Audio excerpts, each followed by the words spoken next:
It's on? Okay, so we're ready to go. So this is week 11. We're on freedom of religion. Pretty intense group of subjects in terms of human rights when you put them all together, obviously. We have certainly seen the incredible controversies that are raised by the conflict of various human rights. In any event, I thought I'd relate a recent experience in that regard. A friend of mine and a retired NYU professor in the medical sciences holds a science cafe up where I live. Basically what that is she selects a subject, she gets a speaker from the science community to speak on it, and then they go ahead and they give a presentation and people from the community show up, have some dinner, some coffee, maybe some drinks, and listen to the presentation. In this case, she invited a professor who focuses on debunking junk science. And of course this is relevant to the Angela hypothetical. In that context, as you know, we've been talking about telepathy, telekinetics, and other parapsychological phenomenon in this course that are largely treated from a science fiction perspective, but obviously there are people out there who believe that such things exist and have undertaken to prove them. So the point is whether such phenomena are mere fiction has consistently been challenged, but those people who have attempted to challenge them have been treated as being on the fringe of science, and so there is this sort of whole thing. Started with a guy who was a magician called Amazing Andy, who ran around debunking anybody who made a claim as to parapsychology. And of course his theory was that if I can replicate what you're doing without the use of some kind of parapsychology, then I have disproved that you're using parapsychology, which of course is not accurate because obviously two effects can be achieved by completely different means. In any event, most people embrace that perspective, but in any event, the phenomenon, particularly telekinetics, has undergone serious study on the campuses of both Duke and Princeton. Duke used to, I don't know whether they still have it, had a huge parapsychology department and took it very seriously. Princeton, actually it was the physics department, a very prominent professor there who had a student who came to him and said, look, I want to look into telekinetics. And she was doing it, I forget whether it was for her senior thesis or for her master's thesis, but in any event, he said, okay, being, you know, open-minded, let's give it a try. They designed an experiment, and the experiment appeared to prove that, at least at the, at the level of particles, subatomic particles, one could in fact, through the machine that they designed to test it, cause certain patterns of behavior that were more than mere statistical coincidence. We lost somebody here. Anyway, so as we've discussed before, the former Soviet Union, or I believe we discussed, had funded research into the area. There's also evidence that it was called the Stargate program, that the CIA also funded research in this area, and likely, one would guess, funded the research that occurred at Princeton. What's interesting is that both programs the programs at both Duke and Princeton were driven off the campus by other academics as improper academic pursuits. Now, when I inquired why this might be so, again, I underscored this gentleman who was speaking specializes in quote-unquote debunking. A member of the audience verbally attacked me, suggesting that any inquiry into the matter constituted an investigation of the existence of God. And he was rageful. It was just quite strange. The presenter said that he did not know why people continued to believe in such foolish things or words to that effect. When I asked whether this was a political matter or a scientific one, I did not get a direct answer. The presenter merely went on to dismiss the statistical evidence of the existence of these phenomena as unreliable and the product of poorly performed studies. But if you look and make an inquiry into the bona fides of the scientists involved, especially the gentleman at Princeton, this makes that claim seem highly unlikely. This is somebody who was, as I said, a very, very well-grounded, very highly respected scientist who certainly understood statistical proof. In any event, moreover, I think that the argument can relevantly be made that there is no such thing in academia as an improper inquiry. If you test something, then as you know, the scientific method suggests that, you know, if you prove something, then somebody should replicate your experiment and see if they find this, if they have the same findings, and then, you know, you look at whatever design flaws may be involved in the experiment and you try to fix those, and then and so on and so forth. Anyway, it is a further note that virtually all universities on the East Coast were originally established by churches of various denominations, something that is often ignored. I'm sure that, Harry, this is also true in the UK, where most of the major universities established by one or another churches. Do you know? I'm not entirely sure. I know my knowledge, at least, I know Cambridge and Oxford were established in that respect. I'm not sure about modern universities. But... Well, certainly Harvard was here in the United States. Princeton was. All of the major universities, as I said, on the East Coast were established in conjunction with some kind of with a seminary. Some of them were non-denominational, some of them were not.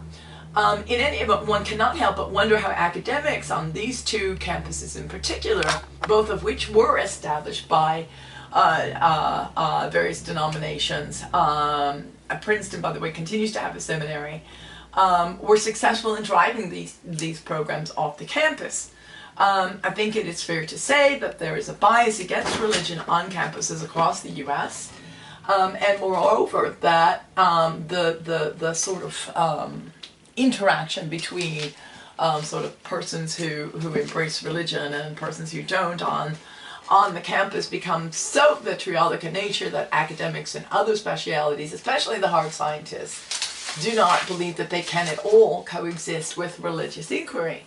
I should note here, and you know, amazingly, if you look at discussions about the history of science, the only thing you ever hear about, of course, is the argument that science, particularly, of course, the Roman Catholic Church has always played a role in suppressing science, and that's all you hear about it. What you don't hear, for instance, is that it was a Roman Catholic priest who was the first person to develop the concept of the Big Bang. It later came to the United States. I forget what country, European kind of state he was located in. In any event, it came to this country, and what they did is they took the theory of the Big Bang, they developed a mathematical model, and so it is the person who developed the mathematical model who gets the credit, rather than the individual who originally developed and introduced the theory.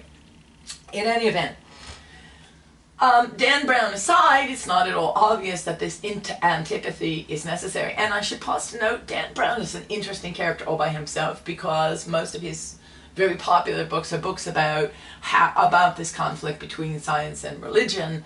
But if you read the book that is about to come out as a movie, it's very interesting because one comes away with the sense that very likely Dan Brown is not the lead character in those books, the professor of symbiotics or symbology.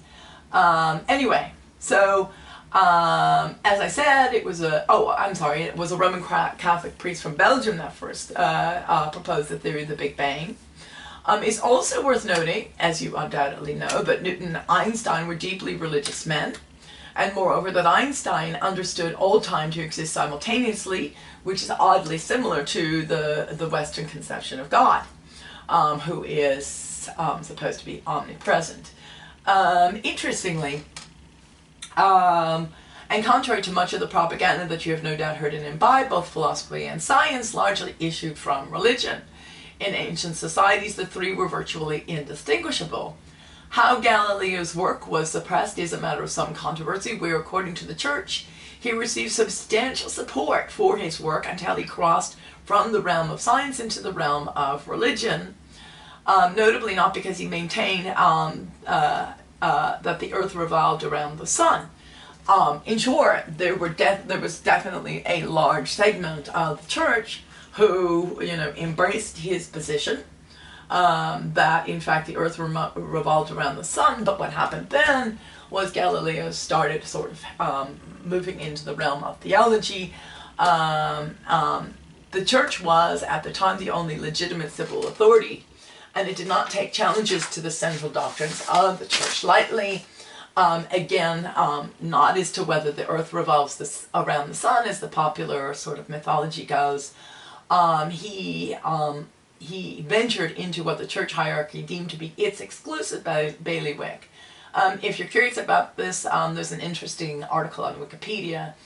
In any event, I don't have time to review the popular and simplistic account that you've heard many, many times, but I would recommend you to take some time to delve a little deeper into the propaganda. What I can say with certainty is that every civil authority has imprisoned and or murdered whomever dares to challenge its legitimacy, including and most especially, of course, communist authorities. The church, an institution of men, and of course this is all over the news right now because Fidel just died, as to his human rights violations, which are quite consequential. And of course anybody who knows a little bit about history likely knows that Stalin actually killed more of the citizens of the Soviet Union than the much discussed Hitler did. In any event, the church, which is of course an institution of men, and perhaps here I should say all of the churches, which are institutions of men, and I'm emphasizing gender by the way, perform no better in this matter, but neither did it perform much worse. No doubt someone will someday tally the body count and see who comes out worse by that measure, that is to say, how many people these respective institutions have killed for daring to oppose the institution. But it is certainly not clear that even during the Dark and Middle Ages that the church killed more people than other civil authorities. Please do not understand that to be a recommendation. And in fact, we sort of talked a little bit about why it was last week the Roman Catholic Church in particular was attacked over the issue of pedophilia. Certainly the rationale exists that a church should be held to a higher standard than some other civil authority. I'm not clear on whether that's true or false, but nonetheless that's the argument. So what about tolerance? Father Drinan, who is the author of Can God and Caesar Coexist, does the mandatory mea culpa for the bad past of the church, while only making brief reference to the simplistic rendering of those relevant historical events that have been popularly given. Obviously, those accounts are so pervasive, and they would be so difficult to oppose that it seems hardly to be worth the fight. As I've said, as for me, I'm not an apologist for the church. I was not raised a Roman Catholic, so I'll leave it there. He then goes on to review Vatican II and the Church's embrace of tolerance and its directive not to use coercion to convert individuals to the Church. He also defends the rights of non-believers. Briefly, the thought occurred to me that, we can talk about the conversion at the point of a sword, but the reality is once again, if you look at Stalinist Russia, one could equally speak about conversion at the point of a sword, clearly. We can go through all the other communist states who similarly used violence to convert people to their cause. In fact, as you well know, Marxism, at least the young Marx, believed in the use of revolution and force to compel the state to conform with the communist sort of theory of how the world should be. In any event, he also defends the rights of non-believers, although it is quite apparent that he feels somewhat uncomfortable offering this defense. While he mostly focuses on the unstable triad of Judaism, Christianity, and Islam, all of which obviously descend from sort of the same source, that is, Judaism, He extends his argument to Eastern religions, indigenous religions, etc. I was particularly interested in the fact that he spent considerable time on Mormonism, since among all of the Protestant churches, Catholicism has particular antipathy, at least as a historical matter, for the Church of Latter-day Saints, which is the formal name for the church mostly known as the Mormon Church. I should note that older Protestant churches shared this antipathy, hence the difficulties faced by Mitt Romney when he ran for president. There is no question. I mean, we've made a big deal about whether you have to meet some kind of religious test in order to be either a citizen of the United States or, for that matter, its president. And you probably know, anybody know the story about what happened to JFK when he ran for president? What was the big issue surrounding his candidacy? Anybody know? Wasn't he the first Catholic? That is correct. And so what was the concern at the time? Wasn't it that, like there was the saying, a vote for Kennedy is like a vote for giving the Pope, and it's like a vote for the Catholic Church or something. It was like giving, they made out that he would give control to the Catholic Church. Well, specifically the Pope, right, that he would not take any action if the Pope opposed it, and of course he was compelled then to do this great big huge presentation and gave a speech in connection with this wherein he said, hey, look, you know, guys, I'm the president, or I would be the president first, and that's my job to defend the interests of the United States. So the reality is then that when Mitt Romney ran for president, he was faced similarly with religious biases by other communities of faith, if you will. I should pause to note that Dreenen's book is a bit uneven, and he would have done well to have an international legal scholar review it before publication, as he makes, at least in my view, a number of mistakes as to the current status of international law. But I do think, nonetheless, it is worth a read. Now, what about Donnelly on tolerance? It is worth noting that he has evolved on this matter. The 3 chapters that I had you read from this book, let me check what we're looking at here. I have kitties. What? Chapters 8, 9, and 10. It was what? Chapters 8, 9, and 10. Okay. He spent considerable time in his book explaining why none of these religious/cultural traditions had anything comparable to human rights. That human rights were purely the product of Western thought.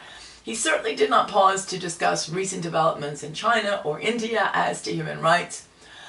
In his most recent version, he explains that each of these cultures/religions had generated some conception of human dignity, and as he explains in the first of the 3 of these chapters, he notes that it is these conceptions of human dignity that form the basis of the overlapping consensus upon which human rights is founded. In short, he has moved from an exclusivist position, which was how he wrote these chapters in his original book, to a notably greater inclusiveness. But still, you know, the question sort of becomes, well, you know, what's your project? What's your point? Are you just there to sort of diss, you know, any non-Western religion or culture, which certainly seemed to be the thrust of his early accounts. In the past, I didn't bother even to have students read these chapters, since I thought that it seemed that his intent was on alienating persons not from the Western tradition, and that was something he was often accused of doing, if you will recall our discussion of cultural relativity. So the next question is does tolerance work? The better question might be, at least in my view, does it even exist? Are we even capable of tolerance? Certainly that has been a question that has been raised by the recent election. There are 2 levels at which religion has been addressed by the law. First, freedom of conscience and belief. Second, freedom to practice one's religion. The general perception is that the state often intrudes on the freedom to practice, but makes no attempt to intrude on freedom of conscience and belief. I've offered 2 articles that demonstrate that neither claim is likely true, at least in the United States. Anybody want to give an account of the Frohock article? It's actually a chapter from his book. Did you guys read it? Anybody who was here to do the freedom of religion part? Are you guys all on the freedom of the press? No, I did freedom of religion. What article are you talking about? The Frohock chapter. Let me find it. Concerning the question of the Christian Science Church. Just 1 second. Okay, so actually I had troubles reading this article because I didn't really get what it was talking about. I found it really hard. I had to read it twice. So it talks about the can I read from what I underlined? Sure, of course. Go ahead. So it's the crucial point is that competing and often mutually exclusive accounts of human experience occur but are usually accessible. Their accessibility is precisely what raises the problem of understanding and translation across systems of belief. If ways of life were strongly incommensurate, these problems would not occur, and we could not even characterize the disparate patterns of ways of life. The issue that helps fix the normative role of the state in societies which rival ways of life is whether access requirement requires endorsement. Belief and understanding each vary in different ways depending on a number of conditions. Education, for example, can and typically does affect understanding of religious experience. The question is whether belief and understanding are variables of one another. There is much to suggest that they are. So this is what I found this chapter is towards the end of his book where he tries to discuss how the secular world and the religious world can. Sorry, Bonnie, I was in the restroom. Sorry. Are we on the Frohock piece? We are. Oh, okay, cool. Okay. But what I was saying is that this chapter that I assigned you is an attempt to sort of reach a understanding as to how religion and the secular world should interact. But the book deals in large part with the issue of practice as opposed to belief. And specifically he discusses the question of Mary Baker Eddy's Christian Science Church. Anybody know anything about the Christian Science Church? No? Really? Okay. As I understand it, and I have known people who are Christian scientists, but I cannot claim to have a really intimate understanding.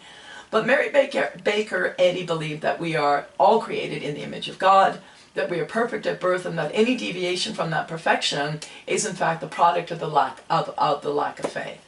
So restoration of the body to its original perfection is not for medical science, but rather for prayer. So what happened was that there were these instances where people who were committed to Christian Science had children who got ill. And the question then became, they did what they believed you were supposed to do in the event of illness, and that was to pray over the child. And through prayer, restore the child to health. Unfortunately, what happened was that, in cases of very severe illness, prayer alone did not work. And so there was several cases where children, in fact, did pass on who were ill. And then the end result was that the parents were prosecuted for negligent homicide. And so what happened is, a product of repeated instances of these prosecutions, people left the church, and basically Christian Science was litigated out of existence. So the issue is what happens when a child is ill and prayer fails to restore his or her health. If a parent refuses to seek treatment on the child's behalf and the child dies, then the parents are charged with murder. More broadly, Frohock discusses the incommensurable relationship between science and religion. That science claims objectivity, as does our courts, and hence science necessarily becomes the arbiter in these cases. So what happens then is, you have, let's suppose in another instance, somebody has been tested. It's been discovered that they have a tumor through MRIs or what have you. And then, apparently miraculously, and without the aid of chemotherapy or what have you, or surgery, tumor disappears. So what would a scientist say? Scientists would say there was something wrong with the testing. What would a religious person say? God intervened, right? So Frohock then discusses the incommensurable relationship between science and religion. The science claims objectivity, as does our courts. Obviously, we claim that our judiciary is independent and objective, hence the whole business, of course, with blind justice, etc. And hence science, because we believe in its objectivity, which may or may not be true, becomes the arbiter in cases such as these, such as the Christian Science cases. Needless to say, the prosecutors racked up a lot of convictions with medical science operating as the relevant authority, not merely as to diagnosis, but also as to appropriate treatment. Indeed, the incommensurable relationship between science and religion leads to an inability of members of the two communities to even communicate. So where the faithful see a miracle, as I've already said, a scientist is more likely to see a mere misdiagnosis. Frohock's diagnosis, a good politician has to try to map the two perspectives, one on the other, and find a meta-language to communicate with both communities simultaneously. He acknowledges that this is difficult, and he goes so far as to say it may often be almost a Machiavellian undertaking. But it is also a legitimate exercise of power that must be undertaken by effective leaders in the divided society that the United States clearly has become. So Frohock, as I said, is largely concerned with the issue of practice. But what about freedom of belief? Obviously, some would argue that you can't even make this division, that they're intimately connected.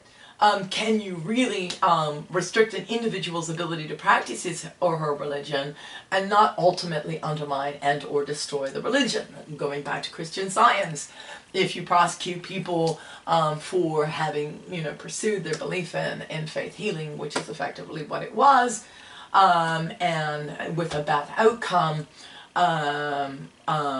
then eventually, if Christian Scientists cannot actually apply their doctrine of faith healing to the ill, because they will be prosecuted, then eventually Christian Science just disappears, as it has largely done. The Mother Church of Christian Science is located in Boston, big, huge, beautiful building and grounds.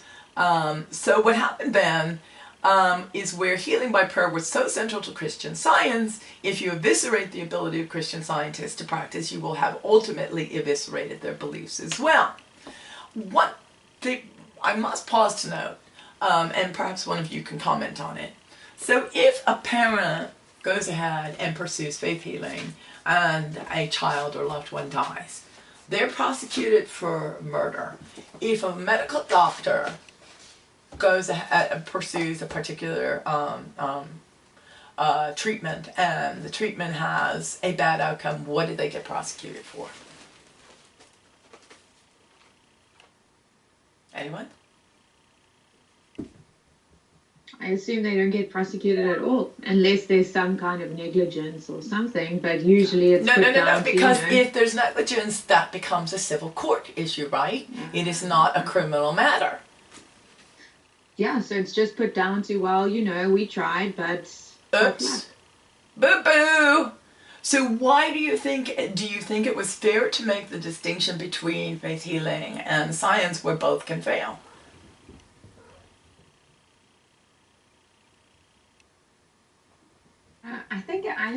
I guess it's tough. I didn't realize that you would actually be, criminally prosecuted for faith healing. But it just seems like it only reiterates then the belief that medicine is more superior, I guess, or that it seems to, just lessen the regard of religion.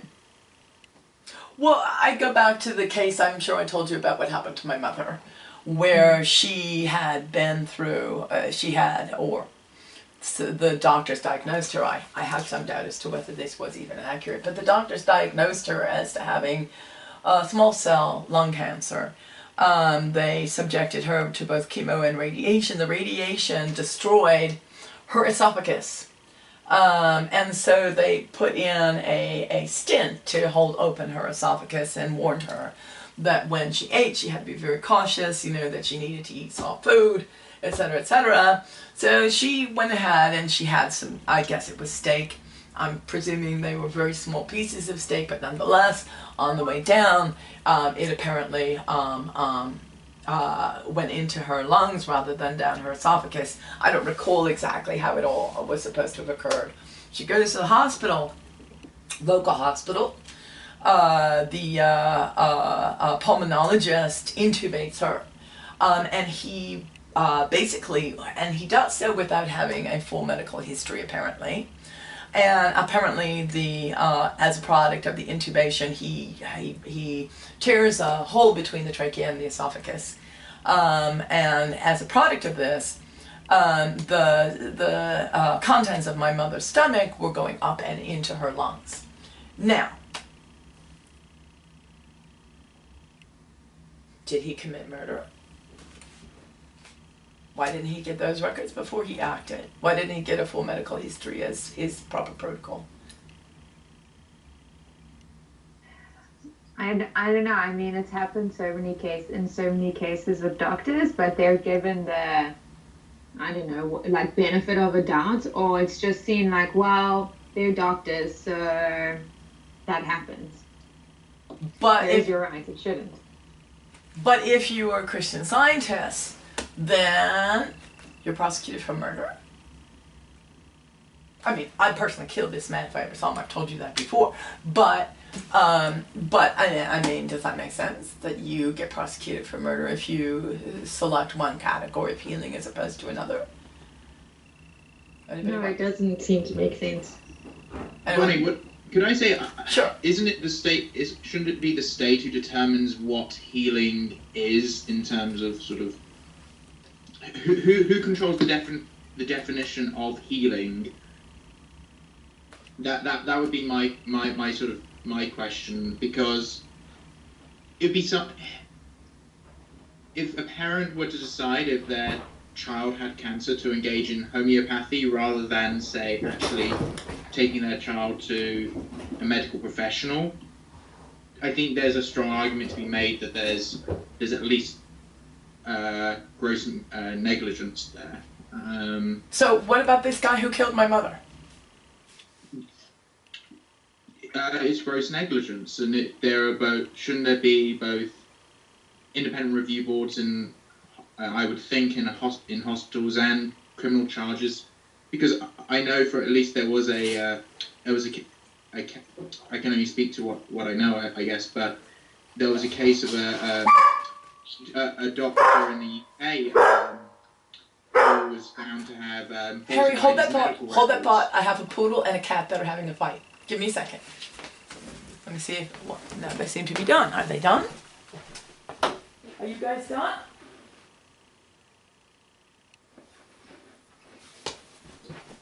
Apparently my husband handled the poodle. Okay, go on.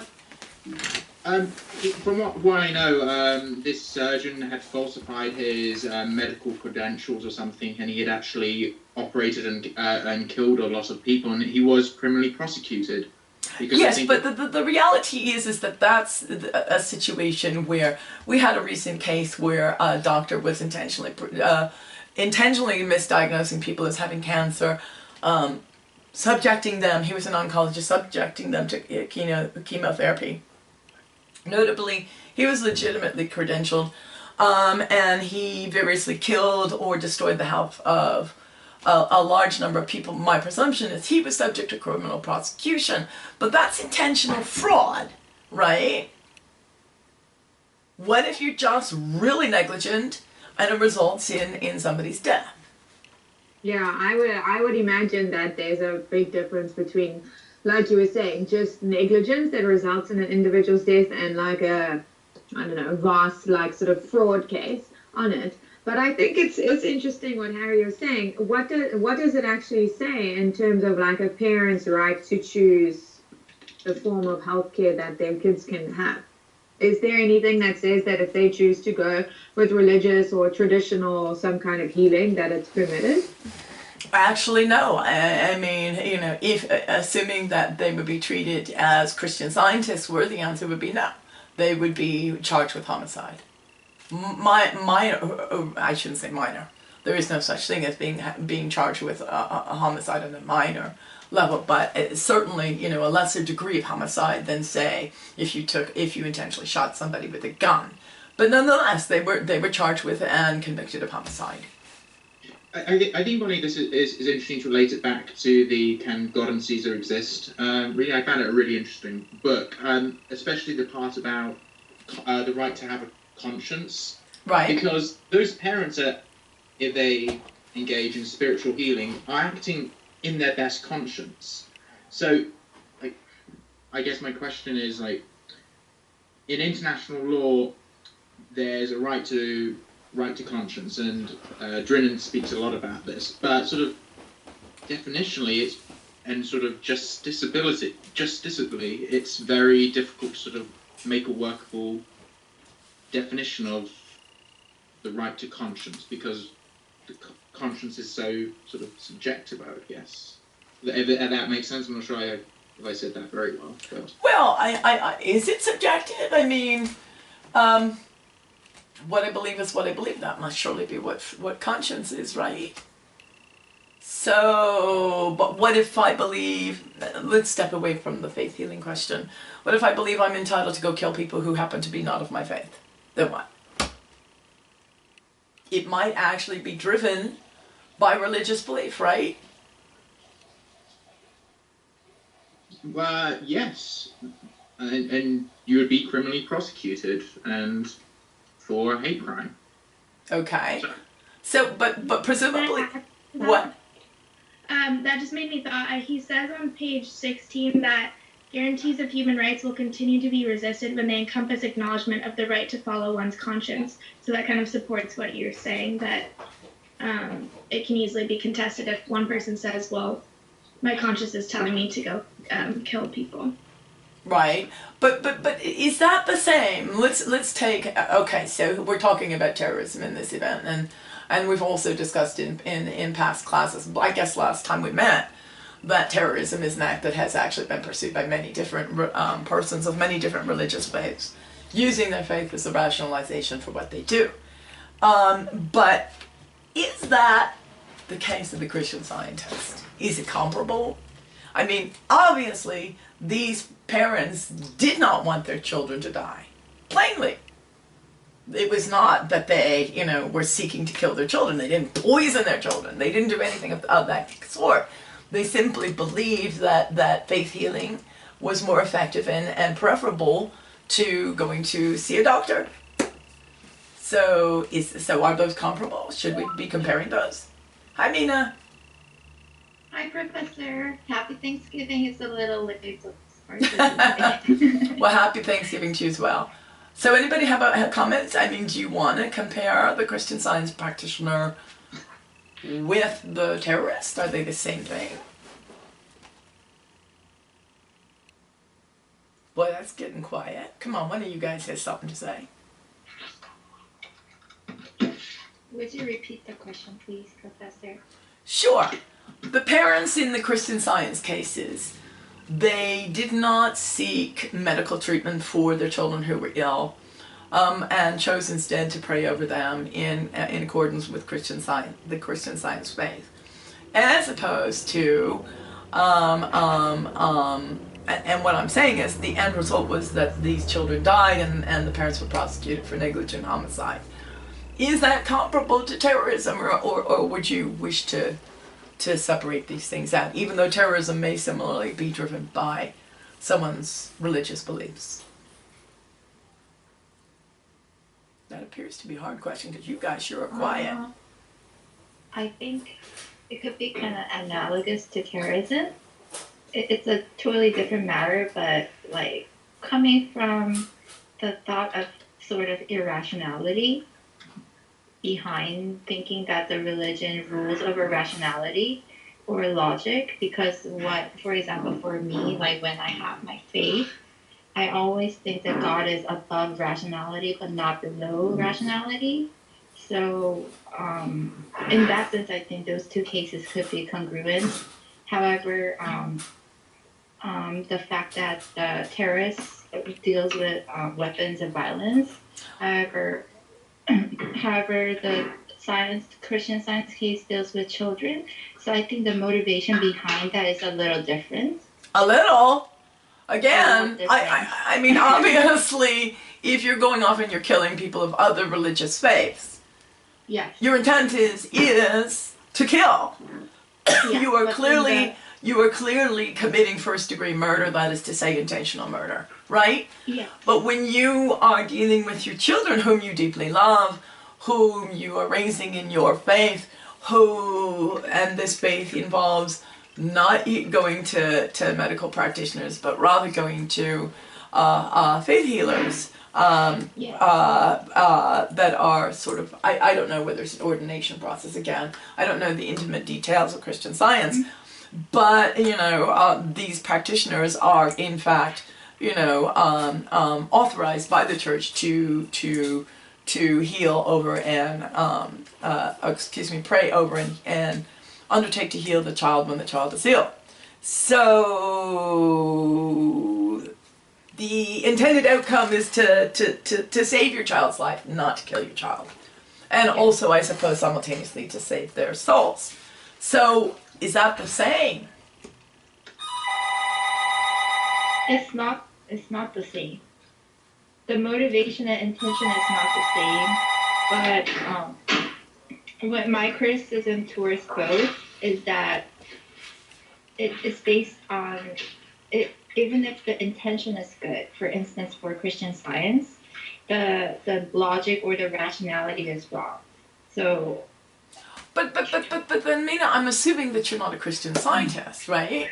Yeah. I mean, presumably, the Christian Scientists deeply believe that faith healing is preferable to medical science. Notably, there's nothing in the Christian Science Church that says you may not go to a medical doctor.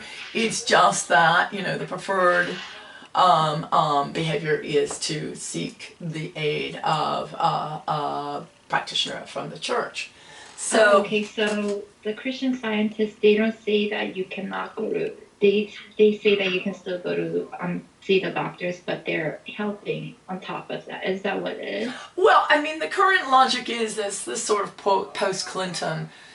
There was a big drive to introduce, or rather to not so much introduce, is to permit people to pursue non-medical alternatives, or alternative medicine, I should say, of a whole variety of sorts. Harry, I think you mentioned Is it homeopathy? I can never remember how you say that. Homeopathy, I think. Anyway, but there were others, whether you're talking about, acupuncture, acupressure, a whole variety of things that people believe, traditional forms of medicine that people believed in, that had been certainly historically challenged by sort of mainstream medical science. So the sort of position taken about by the Clinton administration and ever since was, you should pursue these alternative therapies in conjunction with medicine, but not instead of medicine, right? But if you are a deeply committed Christian Scientist, the sort of the reverse would be true. You would perhaps pursue medical or conventional medicine in conjunction with your first and preferred means, which is faith healing. Harry, your little light's on, so I'm assuming you have something to say. It wasn't. No. Anybody? Anybody want to respond? I mean, Mina, you say that's irrational, but why is that irrational? Because basically what you're saying then at that point is that faith is inherently irrational. So I'm not saying, my argument is, I'm not saying that it is totally irrational to leave it up to faith to, for instance, in Bible, like someone got healed touching Jesus. right? The Okay. woman got healed from she had her illness for 30 years. Didn't she But just then- touch the hem of his garment? Yeah, Okay. many years she was ill. So I do, as a Christian too, I do have that faith. But at the same time, like I'm saying that in my perspective, in my given faith, I have a active faith where I try to do as much as I can. But I do seek for God's help too. So I think this might be a difference on perspective depending on the color of the faith people have or the belief they have. I do respect their faith, but at the same time, it kind of concerns me when it becomes too extreme that people become inactive in doing their best to save their children or so. So that's my argument. I'm not saying that it's totally wrong to do that. Maybe God's will could be that that person. For instance, I heard some cases in Africa where people end up believing in God because there were such miracles there. But the faith I have is it has to go with rationality too, and it's an active faith. Well, I'm a conventional mainstream person, and I kind of think that you do these two things in conjunction. But Harry, back to you. You said it should be the secular authority that decides what constitutes medical healing, right? Yes. And you want to develop that a bit?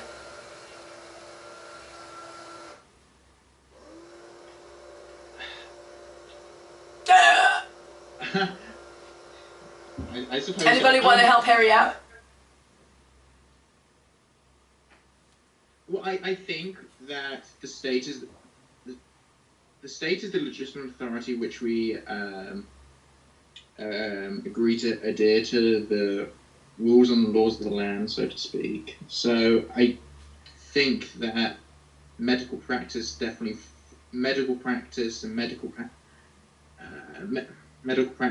falls under their auspices.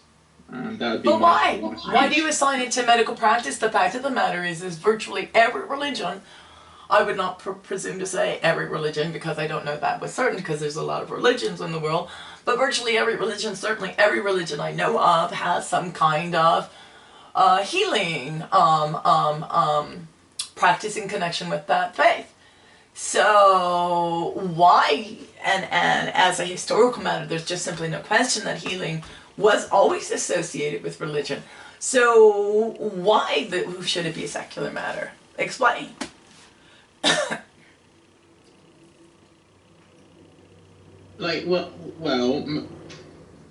of to take a Hitchens-esque argument, most religions began when there was really no medical understanding. So these spiritual healing practices are sort of spurious in a lot of ways. Oh, Harry, I beg to differ. The fact of the matter is that repeatedly so-called wives' tales about this or that thing having healing properties turns out to be true once they're actually subject to scientific testing.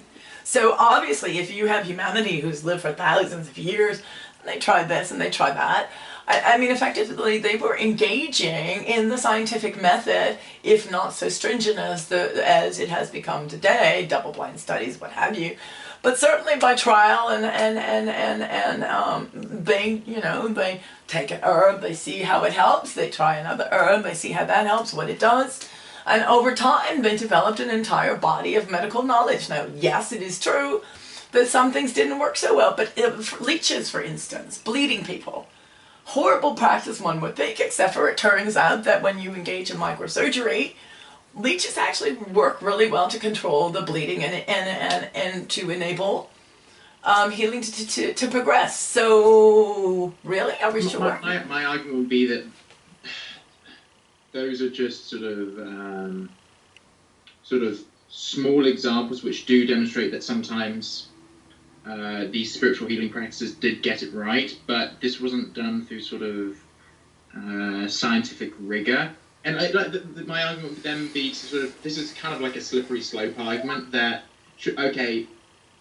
if we are to agree that, yes, religious institutions and their spiritual healing practices actually have done a lot of good, We lost you, Harry. Y- You still there? yes. You're going in and out. Oh, sorry. Is this better? Yes, it's good now. My sort of like a slippery slope argument would be, say, should the American Medical Association take its teachings and doctrine from the church or from a religious institution? I don't think many people would agree with that sort of. Well, there, Harry. That sort of. I'm sorry, I'm making fun. Anybody else want to speak to the contrary proposition? Can I add something to the discussion Sure. we're having right now? So I just thought about like the difference between the role of doctor and the maybe difference between the role of, for instance, a pastor who heals through prayer. And what I learned from Christianity is that people have different vision of vocation that is given by God. So someone might heal someone by prayer. That's the given gift from God. But someone might have the intelligence and knowledge to heal people through medicine or medical knowledge. So that's another Well, part. if I may respond to the point you're making, I have a friend whom I may have referred to in the past. He was really fascinated by the concept of healing, non-medical healing. And he literally flew all over the world, going to practitioners of various faiths who made various claims about their ability to heal. And he did, in fact, reach the conclusion after a lengthy, almost lifelong investigation that, and by the way, he is a neurologist, so he has conventional medical training, that, in fact, there were people who had, as you said, the gift, people who could heal. He also looked at diagnosis, and there were people who seemed to have a gift in terms of diagnoses, people who simply knew what was wrong. And in fact, he believed that his mentor at Harvard was one such person, although that gentleman would certainly have said his method was scientific. He simply had an ability to walk in the room, see a patient with some sort of neurological deficit, and immediately, without further investigation, or prior to further investigation, I should say, knew where the lesion was located in the brain that was causing the problem. Just knew. And there was just nothing about his observations or any scientific understanding prior to the MRI that would have explained how he knew. He just knew. Now, as I said, my friend thought, well, he seems to have the gift. And certainly, as you probably know, science, medical science and medical practice, one is a science and one is really an art. Because, as you undoubtedly know, when it comes to statistics, when in application, statistics don't mean anything with regard to a single case. They can only mean something with regard to an entire group of people, right? So 10% of all people end up this way, and the other 90% end up that way. So what the medical profession then does is they're going to assume that you're going to fall in the larger group, but they can be wrong. Always, because you may be an outlier. You can always be an outlier, and that is the problem of trying to take the findings of medical science and apply them to individual patients. Okay, so here we have this guy, and he just knew. So, and my friend concluded that there are some people who have this ability who are basically Mozarts. And then there are other people who imagine they have this ability and regrettably don't have it at all.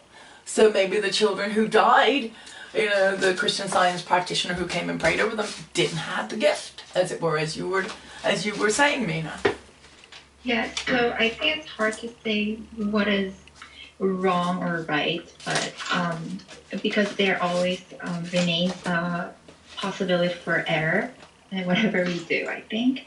But for me, the difference between the Christian practitioner and the medical doctor who is a Christian maybe would be that they have different tools that they use to save people, and they have, and always there could be some room for error in that practice. Well, obviously there's error all the time. I mean, Yes. The big issue between trial lawyers and medical doctors is that doctors goof and trial lawyers come after them for negligence, whereas And doctors have to carry these huge insurance premiums because inevitably they will goof. But the problem is that when doctors goof, it's life or death. So how, once again, bringing us back to the question of practice, religious practice, how do you distinguish the fact that maybe they got the Christian Science practitioner that didn't have the gift? Maybe the church should have made a greater effort to determine why it was that some people have the gift and others do not. Anyway, the reality then is that Christian Science still theoretically exists. There is the Christian Science Monitor, which is a highly regarded newspaper, and that is put out by the Mother Church in Boston, that you can go pretty much anywhere and find Christian Science bookstores. But obviously, as a product of these prosecutions, the membership in the church has radically declined. Assuming, however, that Christian scientists still have freedom of religious belief, our next article examines whether tolerance preserves the right or ultimately undermines it as well. Let's take a break. It's 12:30. We start at 11:30. 10 minutes. See you in a few.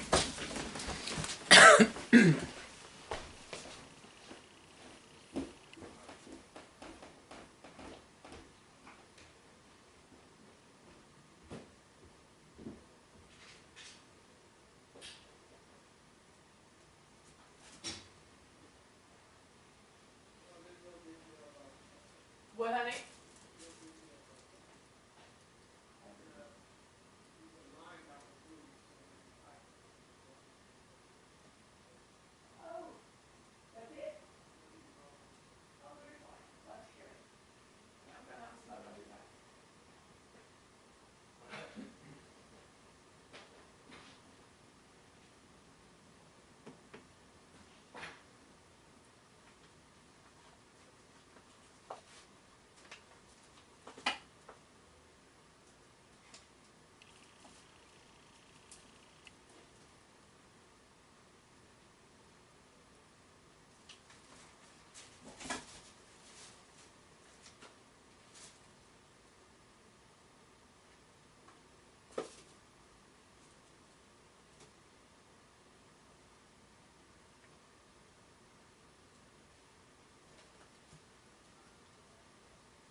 All right, so I'm back. Are you guys still here? Yeah, I'm here. Okay, well, that's Harry. Leslie, you there? Yes, I'm here.